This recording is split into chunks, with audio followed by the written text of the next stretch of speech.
All right, let's dive into some chaos magic today. We're going deep with Peter J. Carroll and his books Liber Kaos and the Necronomicon. Now, chaos magic, I know it can sound a bit out there, but trust me, this is going to be really interesting. You know, what I find fascinating about Carroll is how he turns traditional magic on its head. He gives us this system, it's practical, but it's philosophical too. He doesn't just tell you, like, how magic might work, but also why. Yeah, it's not just a book of spells, right? What? Liber Kaos is like the theory, and then the Necronomicon is where he gets into, the actual techniques. Like the nuts and bolts. Exactly, the nuts and bolts of how to actually do magic. Yeah. But the really wild part is, the core of it all is this idea that belief itself is a tool. Yeah, that you can actually shape reality with belief. Like, if you believe it hard enough, it becomes real. It really is a game changer because, most magic is focused on whether a belief is true or not. But chaos magic says, hey, it doesn't matter if it's objectively true. What matters is the power of that belief. That's what makes things happen. So it's almost like fake it till you make it, but with magic. I like that. Yeah. So before we even get to that, like the doing the magic, Carroll lays out these 3 paradigms, Right. which are basically 3 ways to understand the universe. The transcendental, the materialist, and the magical. And what's so wild is that Carroll suggests that the universe kind of responds to whichever paradigm you choose. Whoa. Yeah, he calls it paradigm confirmation bias. It's like, whatever you believe, the universe is like, okay, I'll give you some evidence for that. No, it's like our beliefs are literally shaping our reality. Right. That's a lot of responsibility. It is a lot of responsibility, and that's where this magical paradigm comes in. That's where chaos magic sits. It's all about this thing called ether, which can be tricky. It's basically information that structures matter, but it's also like a life force. Okay, so it's like this bridge then between the material and the spiritual. And that's kind of like the fuel for magic. Exactly. And I know we have to talk about the chaos magic. This is the big one, right? Nothing is true. Everything is permitted. Exactly. Which a lot of people get wrong. It doesn't mean that there's no truth, no morality. It means that belief is a tool, and we can use that tool to shape our reality. So as a chaos magician, you're not blindly following dogma, are you? You're questioning everything. Absolutely. You're saying, okay, how can I use belief to make the changes I want to see? Exactly. Exactly. So how do we actually, do the magic then? Do rituals play a big role? Oh, absolutely. Rituals are a big part of it. You know that fake it till you make it idea? It's like that. You're acting as if what you want is already true. Okay. And that actually sets things in motion. So for example, if you wanted to, write a best-selling novel, would you create a ritual where you pretended to be signing books for fans? You got it. You're creating that unshakable belief through the ritual. So it's not just wishing. You're embodying it. Exactly. That makes a lot of sense. But it gets even deeper, right? Because Carroll talks about the death and rebirth of the gods and how that's connected to personal power. What's that all about? It's this powerful idea that even the gods, the spirits we believe in, they're ultimately creations of our own minds. Whoa.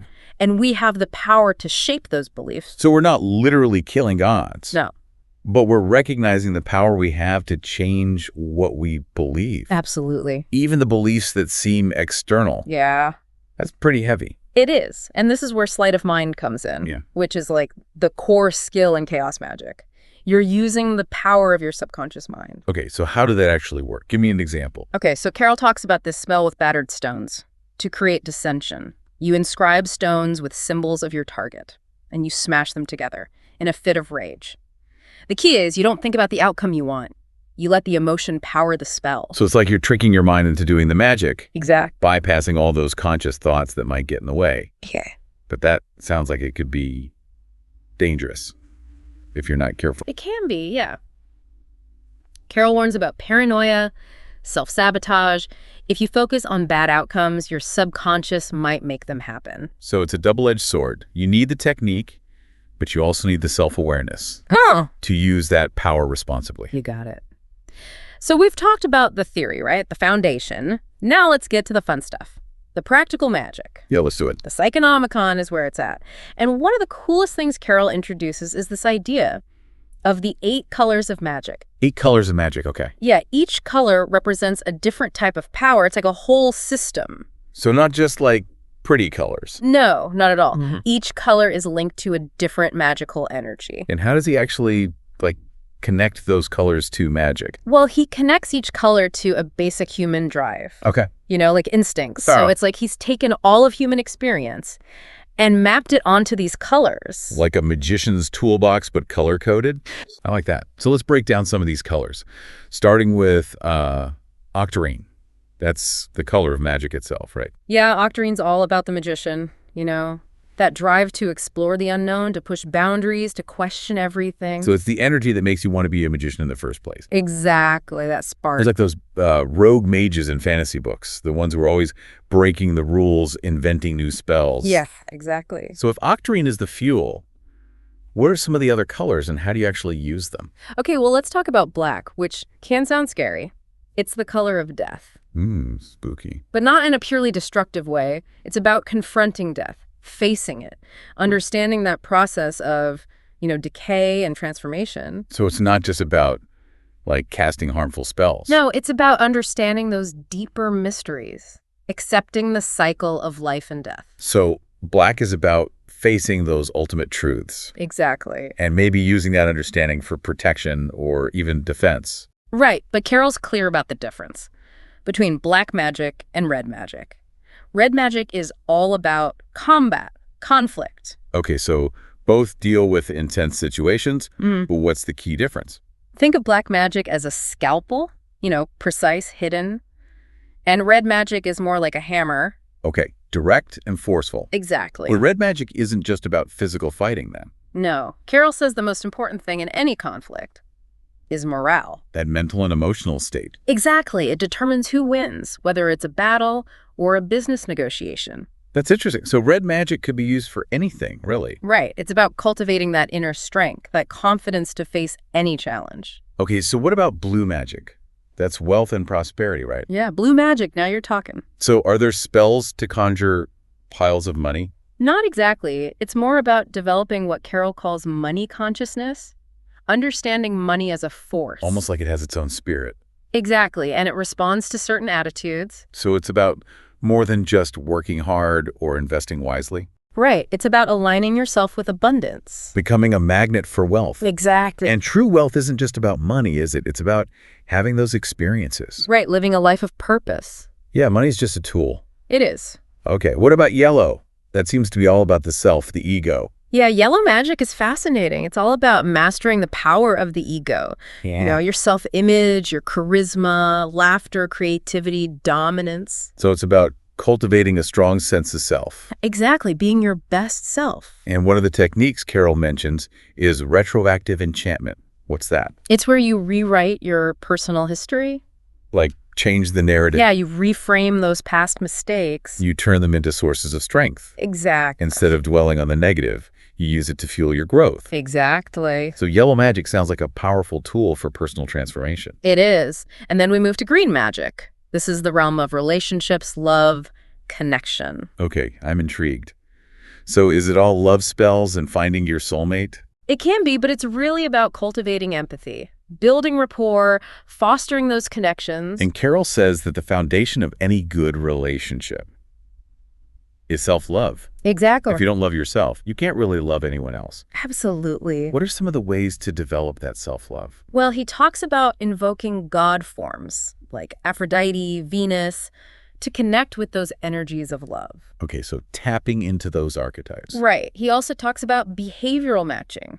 What's that? It's where you subtly mirror the other person's body language, their communication style. To build that rapport. Exactly, creating a connection. It's amazing how powerful those small gestures can be. Right. Carroll even used this while hitchhiking. He mirrored the driver's behavior, and he got rides from people he normally wouldn't have. Wow, that's a great example. So green magic isn't just about romantic love. No, it's about connection in general. Okay, let's move on to orange. That sounds a little more mischievous. Yeah, orange is all about wit, trickery, thinking on your feet. Like the magic of the hustler. Exactly. So does this involve illusions? Sleight of hand. It can, but it's more about that mental agility. Being able to improvise. Exactly, finding creative solutions. Like those escape artists who can always get out of any situation. Exactly, trusting your instincts. And like the other colors, there are god forms for this too. Think of Hermes, the messenger god. known for being quick-witted. Exactly. This color system is so fascinating. It is. Okay, last but not least, purple. This one seems to be the most controversial sex magic. Yeah, purple magic is powerful and often misunderstood. It's about understanding the link between sexuality, creativity, and power. So you're saying sex isn't just for pleasure? It's a source of energy. Okay, that can be directed. Exactly. So how do you actually practice purple magic? Well, Carroll talks about visualization, breath work, Mm. specific practices to raise and direct that energy. So it's not just about the physical act. Right. It's about harnessing that life force. He also talks about sexual glamour. Yeah, that magnetic quality. It's about confidence, owning your sexuality. Absolutely. But Carroll stresses that it should always be ethical, with respect for others. No manipulation. Right. It's about self-empowerment. So purple magic is a path that requires a lot of self-awareness. Definitely. Okay, we've covered all 8 colors, each one a different aspect of human potential. What an amazing system Carroll has created. All right. So we've got the theory. We've got this amazing color-coded toolbox. But how do we actually put it all together and make it work? Yeah, how do we go from theory to practice? That's where Liber KKK comes in. This is Carroll's, training program, a roadmap for developing magical competence. Liber KKK. Okay, sounds intense, a bit intimidating even. It's actually really well structured. Think of it as a series of 25 conjurations. 25. Yeah, and each one builds on the last to guide you through the levels of magic. Okay, so what are some examples of these conjurations? Well, it's all based on those 5 classical magical acts, right? Evocation, divination, enchantment, invocation, and illumination. Exactly. And each act is performed across 5 levels of magic: sorcery, shamanic, ritual, astral, and high magic. It's like a matrix then. Yeah, 5 acts, 5 levels. Covering a huge range of practices. Exactly. It starts with sorcery, which is the most basic. Like the foundation. Right. Working with physical objects, simple techniques. Okay, so like learning the alphabet of magic. Exactly. For example, the first conjuration in sorcery evocation is all about creating a fetish. A fetish. Yeah, an object that you imbue with magical power. So you're actually crafting tools. Right, learning to charge them with your will. Very hands-on. It is. Then you move on to shamanic magic. Okay, what's that like? So shamanic divination, for example, you're going on vision quests, using trance states. To access knowledge? Yeah, campsite guidance. So you're shifting from the external to the internal. Exactly. Then at the ritual level, you're combining it all. Bringing the physical and mental together. Right, creating these elaborate rituals. Okay, so this is where it gets really powerful. It does. And then we get to the astral level. Astral, okay. We're transcending the need for physical tools. You're working purely with visualization. So like mind over matter. Exactly. And finally, we reach high magic. High magic, the peak. And here's the thing. Carroll doesn't give specific instructions for this level. Why not? Is it some secret knowledge? He suggests that at this level, technique becomes intuition. So it's less about following steps. It's about connecting directly with the forces of chaos. Wow, that's pretty profound. It is. And that brings us to the IoT, the Illuminate Sanitaros, The IoT. a magical order dedicated to advancing chaos magic. So we're moving from individual practice Yeah, to an organized group. right. It's got a hierarchy, different grades. Neophyte, initiate, adept, or magus. Exactly. But what's unique about the IoT is the focus on practical magic competence. So it's not about dogma, blind belief. No, it's about results. Does magic work? Can you prove it? Exactly. I like that. And to avoid, becoming too rigid, they have this role called the insubordinate. The insubordinate. Yeah, their job is to challenge authority, to question assumptions. It's like a built-in system for self-critique. Exactly. It keeps the order fresh, adaptable. That's so smart. And Carroll talks about how these IoT temples operate, training, rituals, discussions. So it's a supportive structure. It is, but it also allows for individual exploration. A balance between structure and freedom. Exactly. So as we wrap up this deep dive into chaos magic, it's clear this is about more than just spells and rituals. Right. It's about personal growth. It's about questioning everything, realizing we have more power than we think. I think that's a great way to put it. It's about taking responsibility for our beliefs, for our actions, for our lives. And it's about approaching magic with a sense of, playfulness. Yes, experimentation, curiosity. Pushing the boundaries of what we think is possible. It's an invitation to step into the unknown. To discover the magic within ourselves. That's beautifully said. It's a journey of self-discovery, empowerment. And I think everyone should explore it. And see where it takes them. Exactly. The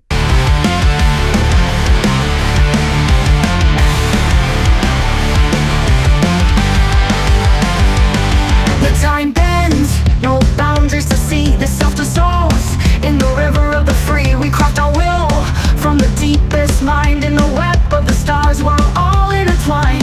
Invoking the powers, invoking the light. Through mental dexterity, we ignite the night. Chaos is the way, not to know but to feel. The truth we seek, we bend and we kneel.